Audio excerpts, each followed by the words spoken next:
1, 2, 3, clap.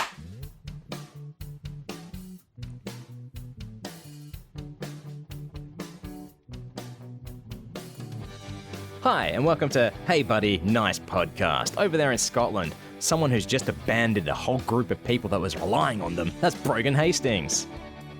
And the one colleague I've no plans to abandon for the moment, Wayne Juvenazzi. You say that, but you haven't seen me at my worst, Brogan. No plans to abandon at the moment. Yes. You could have just said, no plans to abandon asterisk. I mean, I've seen you pretty bad, I think. Look, this is just going to make the flop sweat start. No, you haven't seen me really bad. You've seen me on a scale of 1 to 10, 1 being, I don't know, typically these things are the best, and 10 being the worst. Maybe a 5 or 6. Wow. Yeah. No, I'm not a good person. Simple as that. But you're a flaker. What do they call it? Quiet quitting? Would it be considered quiet quitting? What's the news? What's the talk in your professional life? The news and the talk of my professional life is I have accepted an offer of another job and I am leaving my current job, much to the chagrin of my current employer. See, that does sound a lot better than the way I was framing it, doesn't it? It's a little bit, yeah. It's not that you're leaving a job, you're going to another job, I guess. Yeah. All right. Because the thing is, it's not like I was actively looking for anything. It's a friend of mine who's the head of the anti-money laundering team at another AML, firm. For those playing at home. And he's reached out a couple of times over the years and said, it's to see if there's any opportunities, if anything came up. Nothing ever really lined up, but reached out a few weeks ago and was like, look, got an opportunity. If you're looking for anything, I said, well, not actively searching, but, I'm not stupid enough to ignore any opportunities. Of course. What's it like? It's more money for a lower position. Mental for a note, start. Put in cha-ching, cha-ching sound effects there. It's less office time, and it's going to work with an actual team. So, because you were doing a lot of lifting, solo lifting, when it was a team lift thing, really. Because I'm currently still at my current job, I have a 3-month notice period. That's a long time to give. That's good. There was real genuine concern it was going to be 6 months. That doesn't. What would you stand to lose if you didn't give 6 months notice? That's the thing. It's the kind of thing I would, if that had been the case, I would speak to the new employer and be like, yeah, this is the situation. Will I be penalised by you guys if I just leave? No, it's I just stupid. don't show up. But no, 3 months I can deal with. So I'll be at my current job until the end of January. Okay. Least. So, so there's all that. But I handed my notice in. I'm taking a break because I don't know if we want to cut this or if we want to move it anywhere, but we have an update. So I sent my little brother a text and said, random question, but how do you know Lewis Capaldi? I remember you've seen him before he blew up. Mitchell said, he went to St. Kitts the same year as me. So we all just kind of knew everyone. He also... He also went out with Mitchell's ex-girlfriend. Oh, yes. This is staying in the pod, right? Or is this bonus content? Is it making it somewhere? Definitely somewhere. Yeah. So what I'm hearing is that there's a chance. I've texted him back laughing, saying, do you still know him? Do you have an in? He doesn't have an in, but Lewis has an in. No, I'm not going to finish that joke. Now I'm like, I thought Lewis was my age. Let's find out. Hey, Google, how old is Lewis Capaldi? 6. 26, yeah. Yeah, so he was born, so he's the same age as Mitchell. Yep. So I didn't realise that. But so that makes sense that he went, he knew he had the same friend group as Mitchell, because Mitchell knows everyone. Okay. That's shit that way. So there's a chance. There's a chance that, unlikely. I mean... Anyway, yeah. So we'll see. We'll see what he comes back with. back to our regularly scheduled podcast. So I will be at my current job until the end of January, which is okay. But I handed my notice in. So we're recording this on Sunday. I handed my notice in on the Thursday before this, and yeah. So I was speaking to some of my work colleagues about it, and they were like, "Yeah, of course you did. I mean, we're surprised that other people haven't handed their notice in this team before now." But the manager's like, "This is totally out the blue. This is totally a surprise. Didn't see this coming." Yeah, I didn't know you were unhappy here, but not to say you were. That's the thing I tried to say. I was like, it's not the fact that there's anything specifically that's made me go, nah. There's a couple of things I'm not happy with. Oh, but that's every job. Yeah, but I mean, there's some things that are a bit of slap in the face, like hearing the upper management are getting £1.3 million bonuses while you're being told the maximum you can get is a 2% pay rise. Yeah, because there's more costs across the firm. I've seen the accounts. The accounts are public. This is not. Yeah. I know what the bonuses are. I know what we made. Mm-hmm. Bullshit for a start. But yeah, and the fact that we're acting for a transphobic organisation. Yeah, that's incentive enough to welcome new opportunities. Exactly. So yeah, there's a couple of things, but essentially the talks were like, oh right, well, is there anything we could do to change that or whatever? I was like, look, I don't know what the number would be to make me stay, but if you came back with a counter offer, I would consider it. Right, okay, let me go and speak to HR and stuff, and I'll get back to you. Okay.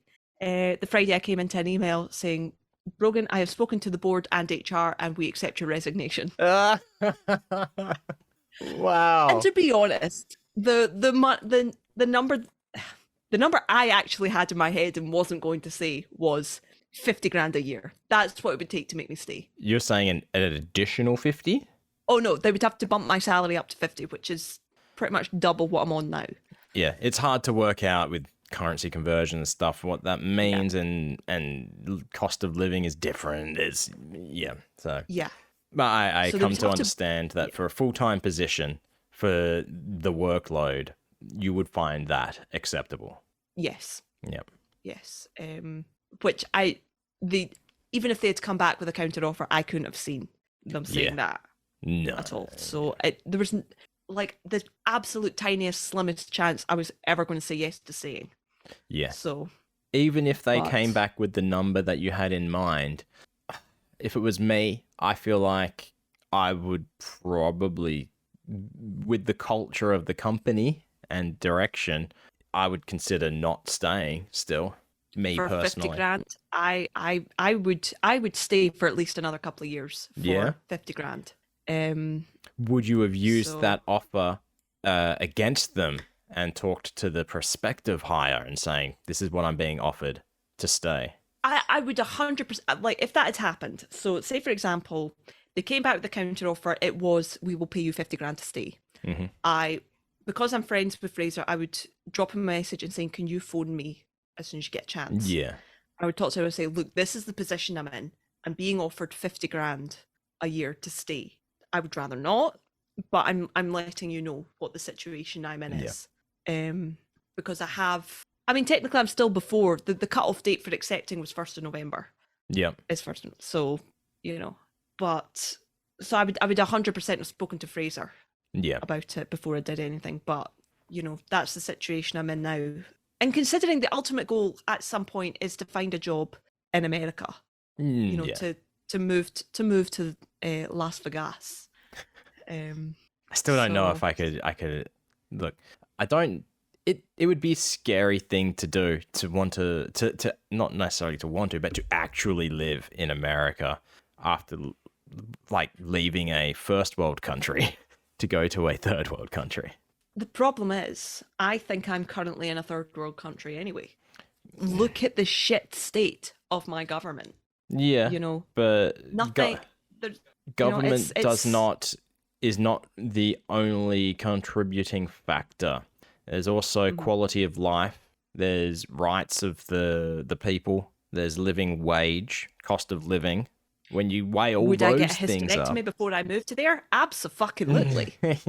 That takes care of that problem. Yeah. I don't have kids. Don't plan on having kids.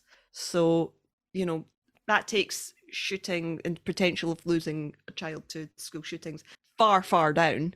All right. You know. What if you were walking down the street today and you found a puppy on the side of the road, right? Uh-huh.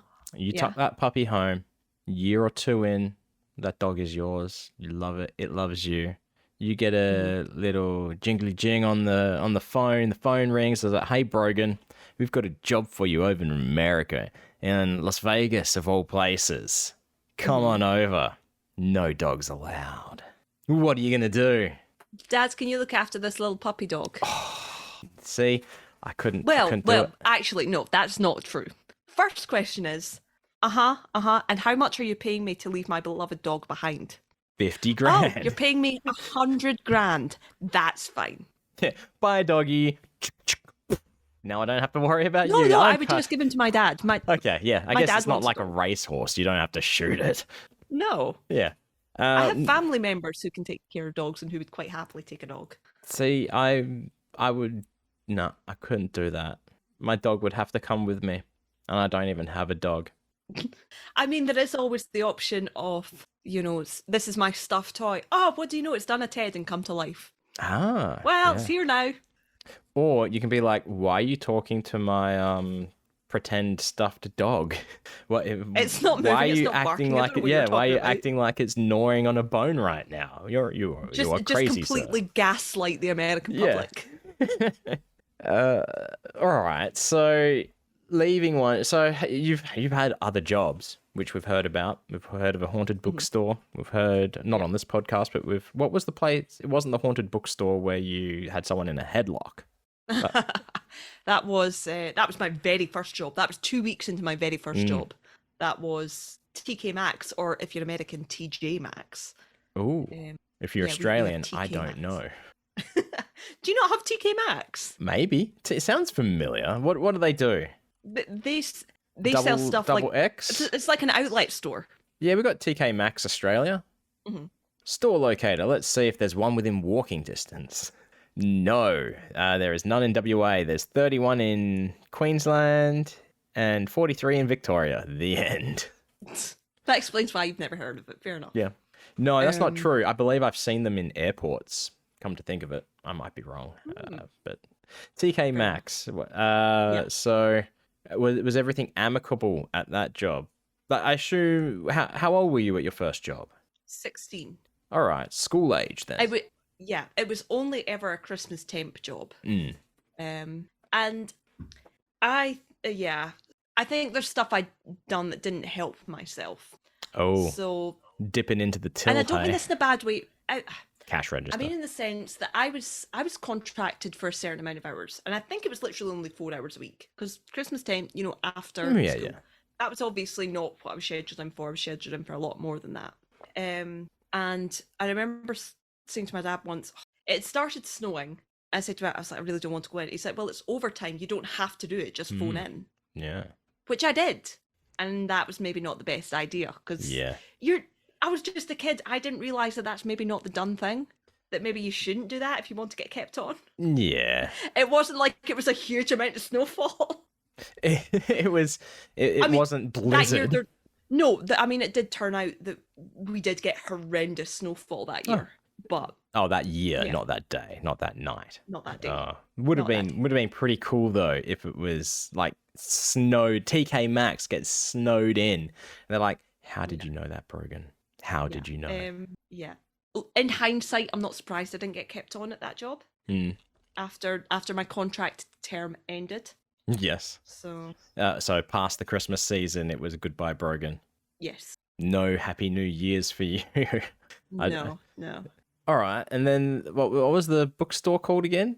Waterson's. So I had another job in between that, which I hated. Okay, landscape garden. Oh, that's right. We've talked about with Moustache Ball.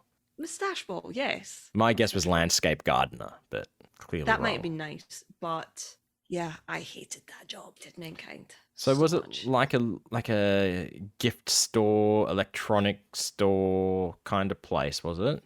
Gift store, gadget store, the kind of place that you would buy RC helicopters, that kind of thing. Okay, yeah. So, see, my first job was at a place called Eagle Boys Pizza. When I was school age, I would have been 16. Nothing out of the ordinary, minimum wage. But I left that job because the store closed down. And since the store disappeared, completely closed down, like doesn't exist anymore, franchise gone. And I think killed a franchise? Yeah, I killed that franchise, that entire business gone. Damn, Wayne. And then between, I think I've worked at the restaurant, which, oh God, the restaurant I worked at, Grapevine Italian restaurant up the road, guess what? No longer in business. Oh, they've officially stopped trading. It's officially stopped. That's two for two. My next job... Your brother worked there? Both of my brothers worked there. Both? But they've both got new jobs at the same place. Okay. Because my brother's girlfriend... Did a package deal. My older brother's girlfriend also worked at the Grapevine. I believe she's also working at this other place as well now. Fair dues. So a 2 for 2. Goodbye, Eagle Boys. Goodbye, Grapevine. And then I think the next job was at Dick Smith Electronics, which is very reminiscent of this place that you worked at. After I left them, guess what? They're gone bust. 3 for 3, baby. God. Yep. And then I left Dick Smith for some reason. What did I do? I don't remember what I did after that. Man. Oh, I do remember. I went to the video game store Game Australia. Oh, yeah. We've talked about this before. 4 indeed. 4 for 4. Seriously? Does Game not exist doesn't exist in Australia. Game Australia is gone. Closed down forever. What? So that's Eagle Boys Pizza, Grapevine Italian Restaurant, Dick Smith, Game, all gone. You are literally a curse. Yeah, I fucking am. We're never setting up a company because it will shut down. If we're setting up a company, it's going up in my name. Yeah, yep. Brogan Hastings Industries. Exactly. So how did your the haunted bookstore end? Was that amicable? That was pretty amicable. I didn't really want to leave. I loved that job. I really genuinely loved it. My biggest problem with, well, it was a part-time job anyway. Yeah. In retail, which kind of sucks. But my biggest problem with it was maybe about a year and a half, 2 years into the job. So the way the unit was set up was we've got the bookstore and it had a cafe in it. So most Waterson stores do have a cafe in them. Was it a good cafe? Used to be run by Was it a good cafe where like people actually go there for the cafe? It was okay. Okay. You know, it was run by a third party when I started. Oh, all right. And then they cut that contract and decided that Waterson's stores were going to run it themselves, which meant having booksellers work in the cafe. Yeah. Making sandwiches and shit. What? Yeah. I mean, I guess a sandwich is like a book. Pieces of bread are like Toasties the front and back covers. Oh, well, you don't toast a book. That's just insane. No. It was horrible. And especially, like, we had tuna mayonnaise sandwiches. And I'm like, I hate fish. I hate the smell. I hate the look. Please don't make me do this. That was one of the big pushes that was like, that's not something you signed up for when you signed your contract. Exactly. So, yeah, I hated that aspect of it. Apart from that, I did love that job. I got 50% discount on books, which maybe isn't the best thing in the world because that's why I have so many books. Yeah, but I mean, books are expensive already, but 50% off is pretty good. All these ones that you're seeing here? Yep. Bought them all at Waterson's. Bought all those at Waterson's. Bought those at Waterson's. What about those at Waterson's? Because those were freaking expensive. They were expensive even with 50% off? Yeah, like usually they're about 25 quid each. Okay. So $50. So $12.50, which isn't bad. Yeah. $25 for a book is good. There's 12 volumes, so okay. It gets expensive quick. Yeah, especially if you're buying them all at the same time. Yeah. So, yeah, I bought a lot of books in Waterston. So, look, I think we've done enough job talk, but we're talking about books now. And there is a book that we've been reading. Well, I've been reading with my physical eyes. You've been reading with your ears. And I'm liking it. It is Mr. Pengelet's latest novel, Random. Yes. So It's just a good book. it is. I'm so excited for this. Legitimately good. Look, I sound surprised, but I've not read all of Sock, but it didn't really grasp my attention. That's why I'll probably go back to it now and read it, and I'd probably like it more. But I'm actually really enjoying this. But it could be because of all the Vegas talk, because the story is set in Las Vegas, Nevada. Yeah. But we're going to keep it spoiler free because we haven't read it all either. Where I'm literally on page 40, yeah, I could have read it beforehand, but I wanted to wait until the actual audiobook dropped because I wanted to hear Penn read it. Oh shit, I'm on about chapter 8. Okay, so I'm like halfway through 6, so we're pretty close. And early on, the chapters are really short. But reading it, and it makes me sad because it's set in Vegas, but not just Vegas. It's there's a whole chapter which is literally in the Orleans Hotel and Casino, which is where we stayed for Scoop Fest. And just reading or listening to the way that Penn describes the hotel, it's like I could actually physically picture it in my head, which doesn't often happen when I'm reading books. Mm-hmm.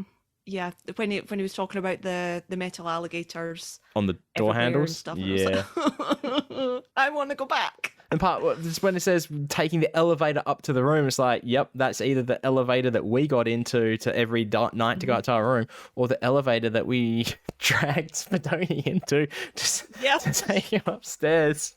Yep. The one that Spadoni. We're not going in. We are not going into that story. But we know where the elevators are, which is like we can picture walking through the hotel. It's just it's saddening. And then later on, there's talking about Fremont Street as well, and literally everything is saying he's describing some street performers, and it's like, I'm pretty sure I saw those people there. Yeah, like, and sorry, I'm taking a pause because I'm getting updates from Mitchell. We've got a Lewis Capaldi update. So, Laughing Face, do you still know him? Do you have an in? Nah, not seen him since we were 19. Since we were like 19, how come? It's like my friend Kez is asking because I mentioned you'd seen him before he blew up, and she just bought tickets for his Oz tour. Fair enough. Yeah, sorry, no backstage passes, I'm afraid. And that's the end of the Lewis Capaldi update. I'll tell Kez later. Yeah. Where were we? We were talking random. We're not even going to talk about the story or anything because we don't want spoilers for anyone. Just a little bit of scenario that was making us a little bit sad. What would be really bad is if I was reading this, I don't know, maybe 15 years into the future, and like if I hadn't been back to Vegas again since. And like, oh my god, terrible nostalgia kicks in because I fucking hate nostalgia. It is there are people who look back on things fondly and enjoy that. It's like, no, that's torture. Yeah, it's. I mean, we know that we're going to be back in Vegas pretty soon anyway. Exactly, yeah. So it's not too bad, but it does literally. Like, I had it on in the car at one point, and the way I drive to and from work, there are signs that say airport this way. And I'm like, yeah, I couldn't, but I could. Yeah. You know, I was driving from a work site on Thursday, and I went away that I've never been before in my life. And I passed a road that was Penn Road, Penn. I was like, oh, son of a bitch. Mm-hmm. And I was talking about the show, TV show You, to someone, and that stars Penn Badgley as well. It's like, god damn it, Penn everywhere. Mm-hmm. It's a sign. It is a sign. It is. And there's a street nearby, Tiller Road, Tiller, and I think to myself every time, you know what, that's just how someone from New Zealand would say Teller. Simple as that. Yeah. So every time I see it, I say it with a New Zealand accent or Kiwi accent. Can't help myself. Because in your natural accent, it sounds like, or is it your accent or my accent that it sounds like Taylor? It's not my accent. Taylor. Taylor doesn't sound like Taylor. I mean, well, I'm saying this, but at the same time, I did make fun of you for the Bill Barr thing. That doesn't make any sense. At the time when you were saying it, I knew what you were saying. It's just Chris was hearing it as Taylor. Yeah. Even in context, he wasn't getting it. No. Yep. Yeah. One of my favourite memories, us going down the elevator, going down the escalator, going, what? What do you mean you don't know who Taylor is? It's like, Taylor, Penn and Taylor. Mm. And I'm just laughing. I wasn't doing an accent then because I'm saving that because, spoiler alert, we've got an accent challenge coming up. Not yet. It's way too early in the show. I've also just noticed I'm wearing a sports hoodie. I know. Just now. Yeah, it's a sports hoodie. It says Penn on it. P-E-N with one of them US of A flags. Yep. All right. Time for Choose Your Own Adventure. All right. We're talking about driving around, but we've also been talking about me at a work site. Which direction are we going? Oh, I think we have to keep our spot as the #1 license plate podcast. So I'm going to go for driving. All right. Driving it is. License Plate Podcast. We are the #1 license plate and bumper sticker talk podcast. Look, I ask you this every time. Answer's always the same. Any news on the Scottish front for license plate talk? Absolutely fuck all. There we go. Granted, you don't drive as much. You catch the tram and that. Tram? You call it a tram? I do drive to work, but I know the amount of time I'm driving. Yeah. Is a lot. Yeah. So I do get the tram to work, yeah. Is it a tram? Would you consider it a train or is it literally a tram? I don't know the difference. It's closer to a bus. So okay. It's like a train bus. It is a train bus. Has it got wheels? Has it got tires? No, it goes on tracks. It is on a track. Okay, so like San Francisco tram, trolley car. Yeah. Okay. Yeah. Melbourne. All right. That's fine. Definitely a tram, not a train. That's sorted. Well, I saw something driving to work the other day. It wasn't a license plate. This time it was a bumper sticker, and it was on a ute. And do you know what a ute is? No. Really? Okay. Wow. Okay. What do you think a ute is? UTE. My first instinct was some kind of kayak thing, but now no. I'm thinking like maybe like a mini smart card or. No, not even close. It's like imagine a Mazda BT50. It's a truck kind of thing. Oh right, a work car. It's got a tray in the back, like aluminium tray to put all your tools in. Some people put a thing on the back to fully enclose it. Yeah. But so this work truck, aka ute, there's one for your Aussie lingo, had a bumper sticker and it said courtesy counts, then a dash, then in all caps with 3 exclamation points, please indicate. It's like courtesy counts, please indicate. It's like, pick a lane. Are you happy or are you angry? Not to bring this completely back to Penn and Teller, but it does remind me of one of the episodes of Bullshit where they were talking about the way that you say stuff, like context matters. Yeah. And it's Penn talking to the dog when he's very quietly saying, I'm just going to run you over. Maybe words go, I love you, dog! Oh, I do love that bit. That dog looks like Piffles a little bit. Yeah. But yeah, that's it. That's keeping us up as the #1 license plate and bumper sticker talk podcast. So in this Choose Your Own Adventure, I'm sorry, but as all Choose Your Own Adventures go, the ute hit you while you were on the road. Your car span out of control, you burst into flames, and died. So you know what that means? That means you flip back to the previous page where you could choose. So, all right, you got 2 options. Because we can go, choose your own adventure. We were talking about being on site. We're also talking about driving. We're going to go with the driving or working on site. I think, considering we've been talking about work anyway, I think we'll go for work. Yeah, why not? So I was at work the other day, as one does, and I have to deal with dickheads basically every day. And it's usually people who are in charge of work sites, building sites, and this is the builder. Now, to preface this, I wrote this down in my notes, and I had no idea what I was referring to. It just said, arse builder. And I had no idea what that meant. Is is this like a open world video game idea that I had, like Minecraft, but specifically for butts? I don't know. But you were the one who said, is it to do with an asshole builder? So I haven't even told you this, but how did you know? Well, actually, side story, because we've had a little trouble with builders in our place. So I was like, how did you know that we had trouble with builders? Pray tell, what's your trouble with builders been? I think this maybe should get cut out because there's a very good chance this will go to like court. Let's keep it out then. We'll talk about it privately. Yeah. I mean, I can tell you now, but you'll just have to cut it out. Well, because I've got my timer running. I don't want to lose track. All right, so we won't talk about your builder, although I am intrigued. My builder, this is at a aged care facility, I guess is the best way to call it. It's not a retirement village. It's like it's sheltered housing. Specifically for old people to go to that need to be looked after. So basically they get a room and that's where they live. And then there's lots of common area for them to like play games, watch television, whatever old people do. I don't know what old people do. But is it essentially they have a flat to themselves? Not a flat, literally a room. Oh, right. So it's like a big building with corridors with rooms on each side. And then you've got like a dining area in a common area where they all go and eat.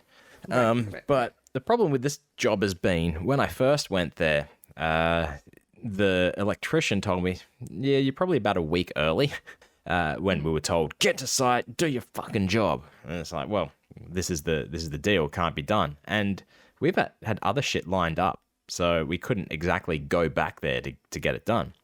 So there's only a couple of days left until what's called practical completion needs to be handed over, which means my job is very important. Practical completion includes things like exhaust air, so like all the toilet exhaust in all the little rooms for the patients, and all the fresh air intakes need to be up to code. Let's say that to keep it pretty basic.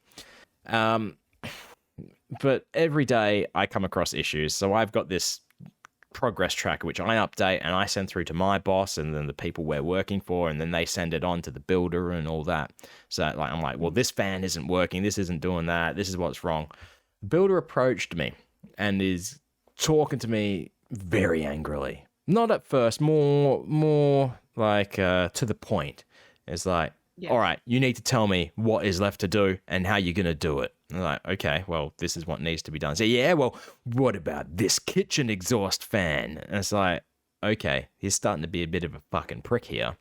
Time to put him in his place. It's like, oh, the kitchen fan, you say? Let me show you a thing or two about the kitchen fan. So we walk into the kitchen. I point up into the ceiling space to just some exposed electrical cables, which are from the fan wired into nothing. I was like, you see those orange cables there, mate?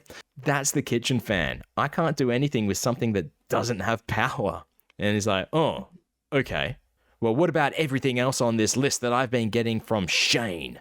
And it's like, well, I don't know what this list you're getting from Shane is. It's like, no, you know this. You must be seeing this list. It's color coded and everything. It's like, oh, you mean my list? It's like, oh, it's your list. It's like, yeah, that's my list of everything I can't do and why. It's like, oh, I didn't know that. So his tune changed very quickly when he realized that I was the one doing my job and being held up by everyone else. But that's the first time that's happened where a builder has actually approached me and been a bit of an ass. Jesus. Yeah. But I'm not going to take the shit. I wouldn't take it from someone on the street, so... I would have to say you're better in that regard than I am, because I'm not very good at. I'm very much a people pleaser, especially at work. So I've vague tweeted about this. That I have had actual partners in the firm phone me after I work 9 to 5. Yeah, I've had actual partners phone me after 5 o'clock to essentially ask them why I won't let them break AML and accounting rules. And and I'm talking like half an hour conversations of, I'm not letting you do this. Yeah, but why? But it's not blah, blah, blah, blah, blah. It's like, you get paid so much more than me. Why do you not understand why I can't do this? I'm not letting you break the law and go to jail. That is my job. I'm not doing it. Yeah, that's why you are making the average bucks at that firm. The below average bucks. The below average bucks. Oh. Below average bucks. Sheesh. So you realistically, you're earning a wage there low enough for you to say, you know what, do what you fucking want. Yeah. Yeah. Yeah, but I'm a better person than that. Yeah. See, I'm at the stage of my job where I've been in it long enough now that I know that if it's something that has either got nothing to do with me or is out of my control, I don't give a fuck. And which is very rare in my life for things. But for my job, I usually don't stress about it now. Unless, like last week, there was a bit of shit going on. But this time, I'm capable of not caring, especially when it's nothing to do with me. Yeah, I think there are times when I do have to take that approach in the sense that it's like I know that you guys are going to do what you want anyway, and once I've told you, balls in your court. If I've told you what's wrong and you don't do anything about it, I'm not going to bleat on about it because I have it in writing that I've told you. As long as it's in writing, you're covered. Exactly. Yep. Exactly. And I mean, you wouldn't believe the amount of issues that we get that, you know, just fee earners, people who are paid, who are educated to very high degrees, who are paid a lot of money and just are so fucking stupid. Yeah. Like, what the fuck? We are the number one podcast for a lot of talk, aren't we? Yeah. We're the number one podcast for license plate talk. We're the number one AML, I assume. Number one Matt Donnelly and Lord Mr. Dr. Jimothy. We've also become... There are AML podcasts, I will say that. Are there? Probably really? Not the number one. Yeah. Okay, fine. I do subscribe to them. What about... Because I'm a big saddle.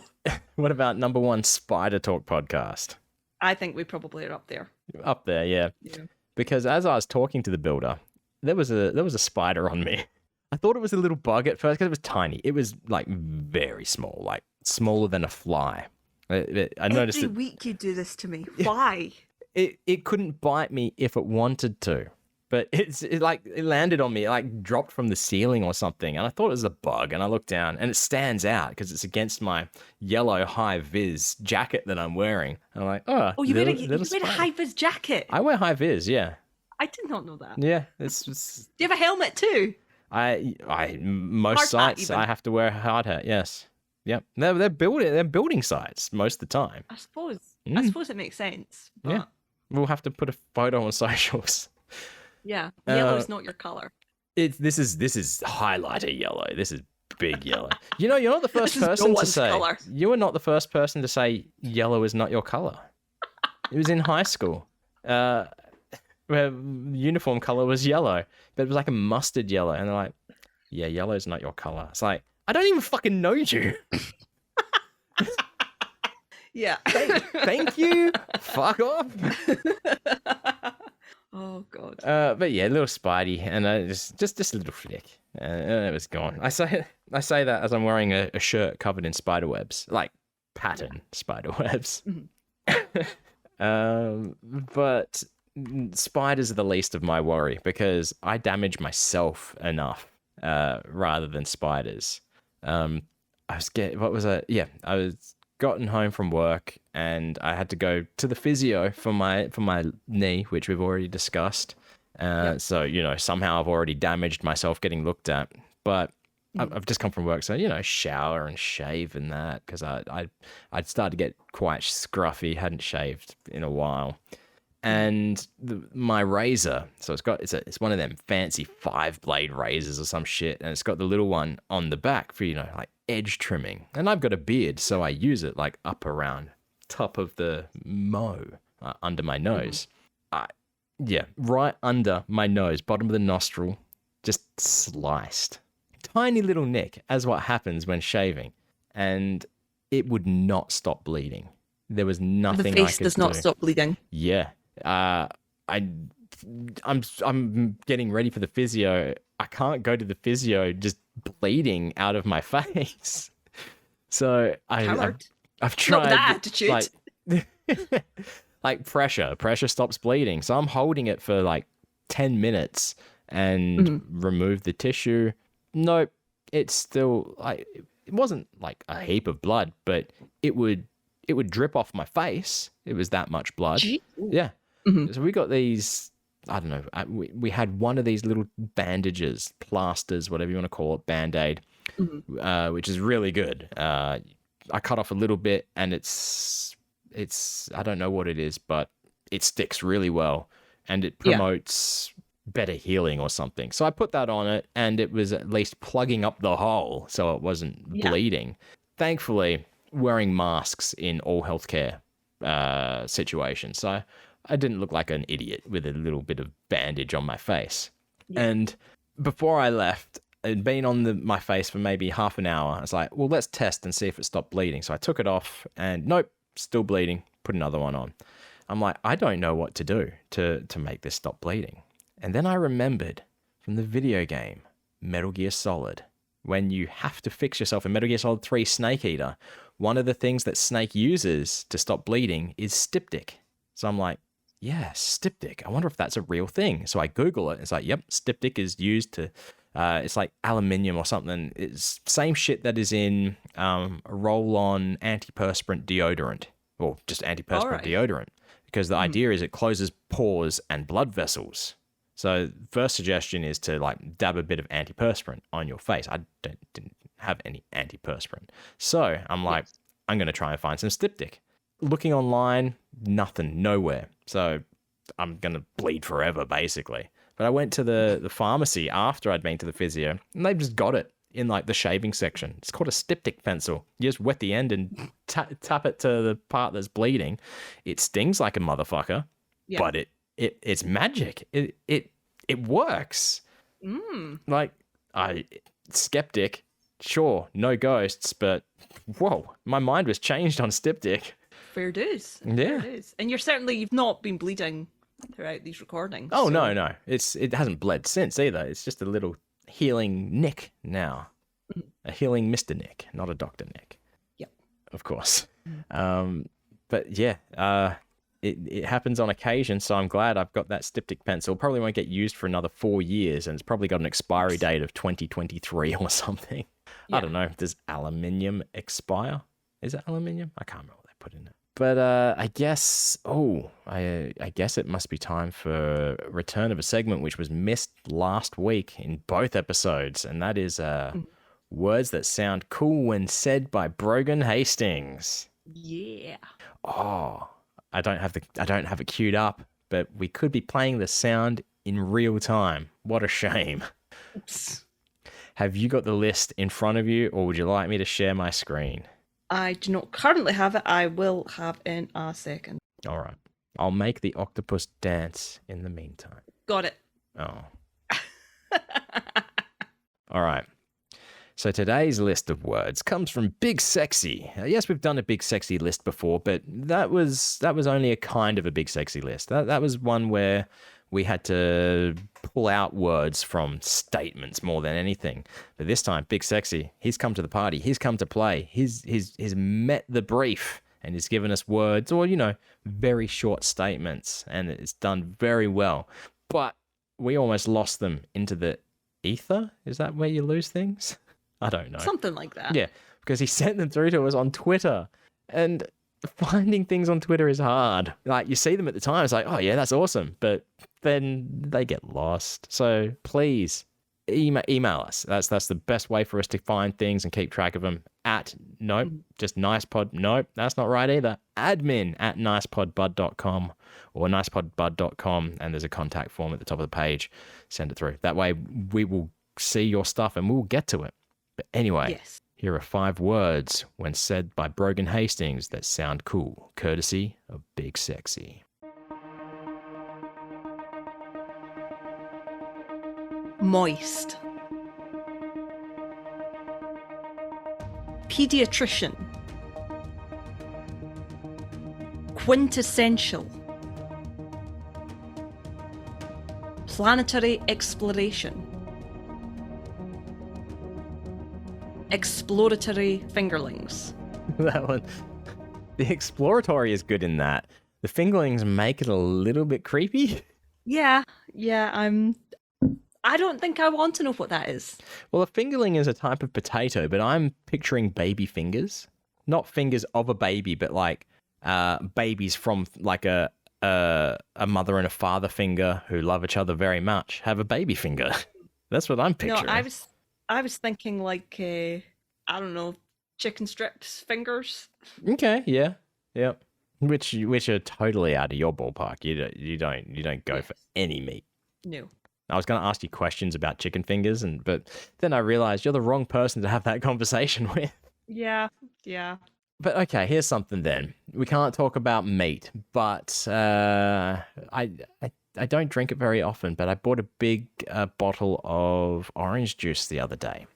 And I'm usually a pulp kind of guy. I like pulpy orange juice, but I think I've not been liking it the last couple of times I had it. That's why I haven't been getting it. So I went for just straight up pulpless OJ.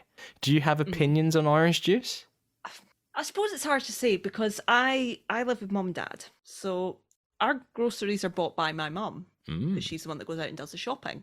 And don't get me wrong, if I asked for something, she would get it. That's not a problem. I just don't think about OJ or something. So the only stuff I've ever really had or I'm used to having is diluting orange. What? Yeah. What is dilute? See, I'm hearing like high C kind of thing where it's a little bit of orange like with water like in a box. Or I mean, so it's I don't know what it is, but it's like you do have to mix it with water. So it's more like a cordial. Yeah, probably. Oh, okay. So that's not orange juice then. Does it say it's like made from oranges? I don't know. It's been a very long time since I've had it. Okay. I mean, I've had straight up orange juice before. I don't particularly like it. Really? If I was going to have something like that, I would have like apple juice. Okay. Would you eat an orange? Like, do you consume oranges? Yes. I feel like I should say yes because I don't have anything against oranges. Yeah. I don't make a habit of it.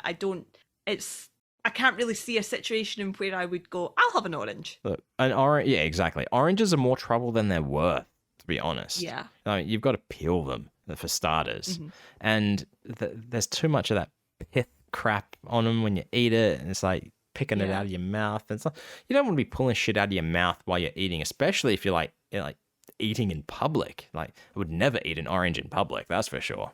My problem with fruit in general is that you never exactly know what you're going to get with it. You don't know if it's going to be squishy or if it's going to be bitter or sweet, like at all. I tend to eat, so the main fruits I eat are strawberries and blueberries, both of which I put in, I mix with yogurt. Yeah. So that kind of nullifies any strong bitterness in them. Yep. So if there is a bad one, it's taken care of by the yogurt. Yeah, you just scoop up a little bit more yogurt and ignore it. There we go. But yeah, it's that's my biggest problem with fruit is you don't. At least vegetables are a little bit more consistent. Yeah, that's right. But then again, you can get a bad potato. Yeah. Not that you're going to use it. It's hard. It's hard to mess up a carrot. Yeah, that's right. It's hard to mess up a carrot. So the episode of this podcast is called "Hey Buddy, Nice Carrot." I had a thought, but it's gone now. We were talking about fruits. Oh, like Penn says a pear will fuck you. Mm-hmm. Yep. Absolutely. You can get one that's great, sweet, nice texture. The next one, hard and no taste. Yep. Bananas is probably the most consistent fruit.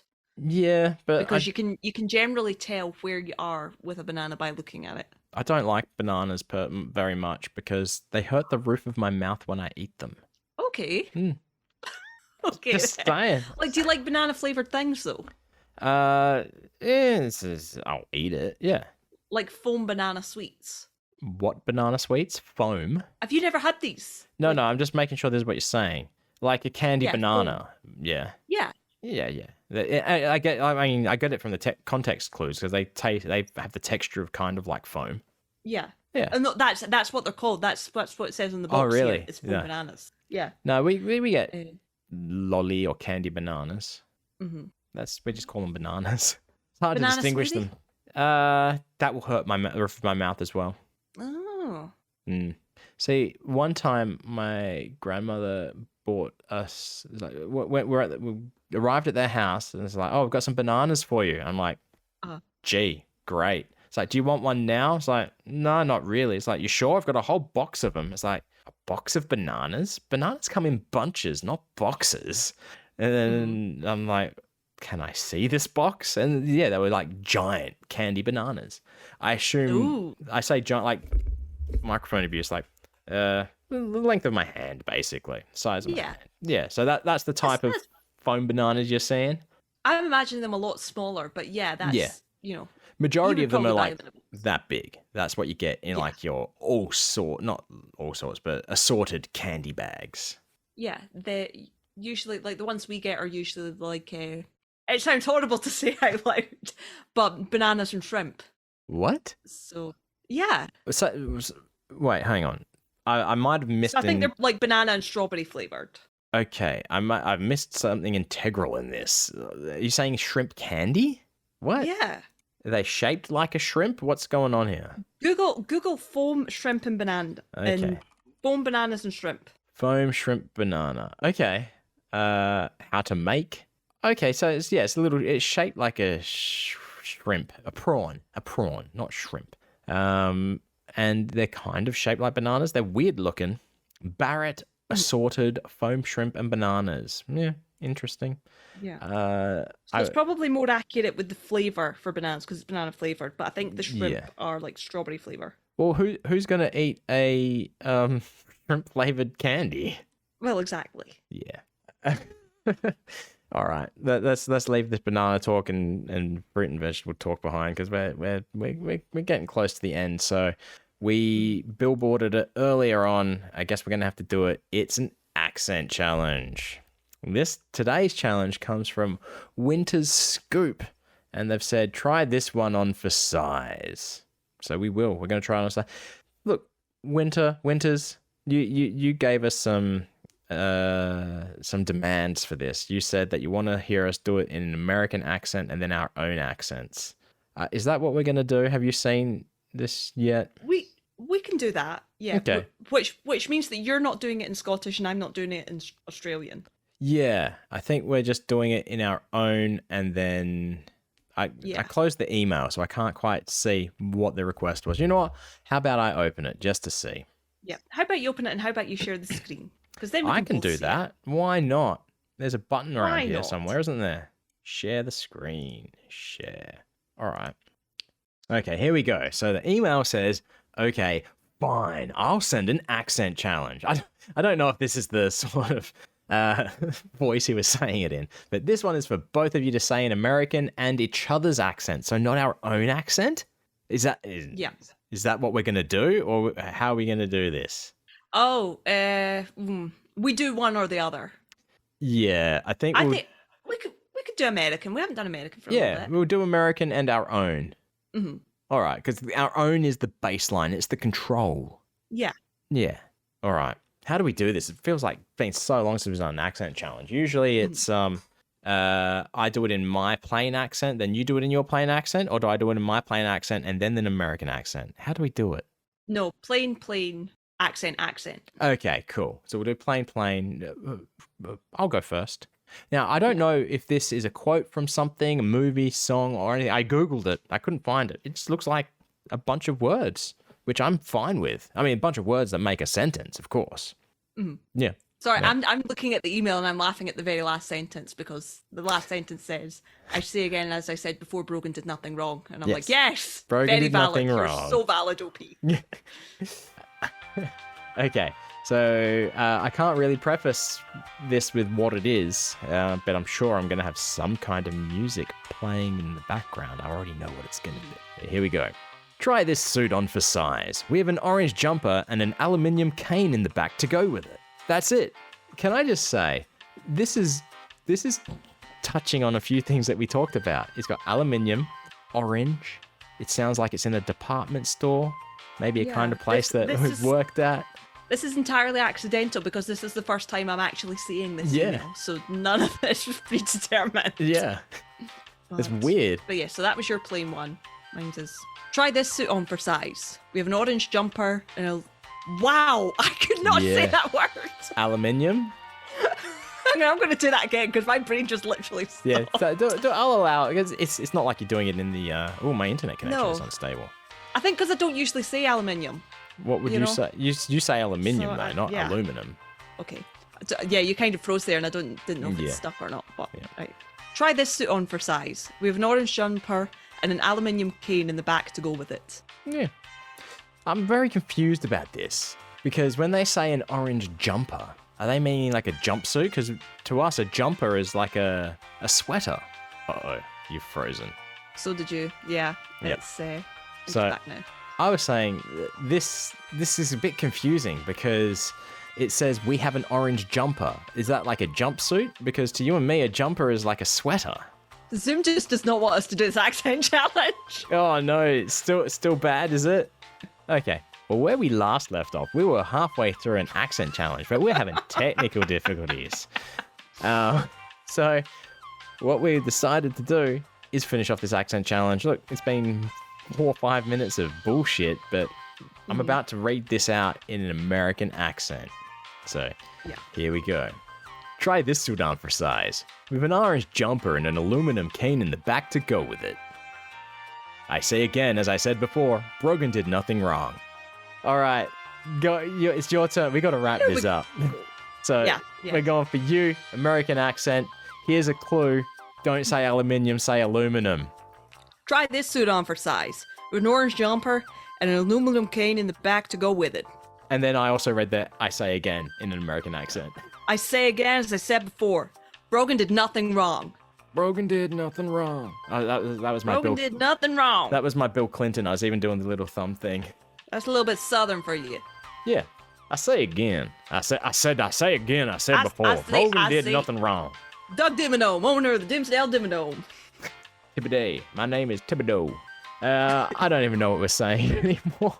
No. But we got to start wrapping this up because things are going haywire. We got things not working. You know what? That was totally the wrong button even. So I'm going to hit the right button and we're going to start to wrap things up. So you can follow us on Twitter, social media, Facebook, Imager, Instagram at NicePodBud. And you can even follow Brogan Hastings on Twitter at 7BillionNeedles. And you can follow Wayne at anything at Wayne Geo. Yeah. And if you want to talk to us more formally, send us an email, admin@nicepodbud.com, or go to nicepodbud.com. And there's a little contact form on the top of the page. And you know what? We even sell you fine wares at nicepodbud.com/store. So go there, buy yourself something nice. But anyway, thanks for stopping by and having a listen. I've lost Brogan. No, you're there. You're there. I hear you. All you need to say is stay fresh cheese bags. And as always, stay fresh cheese bags.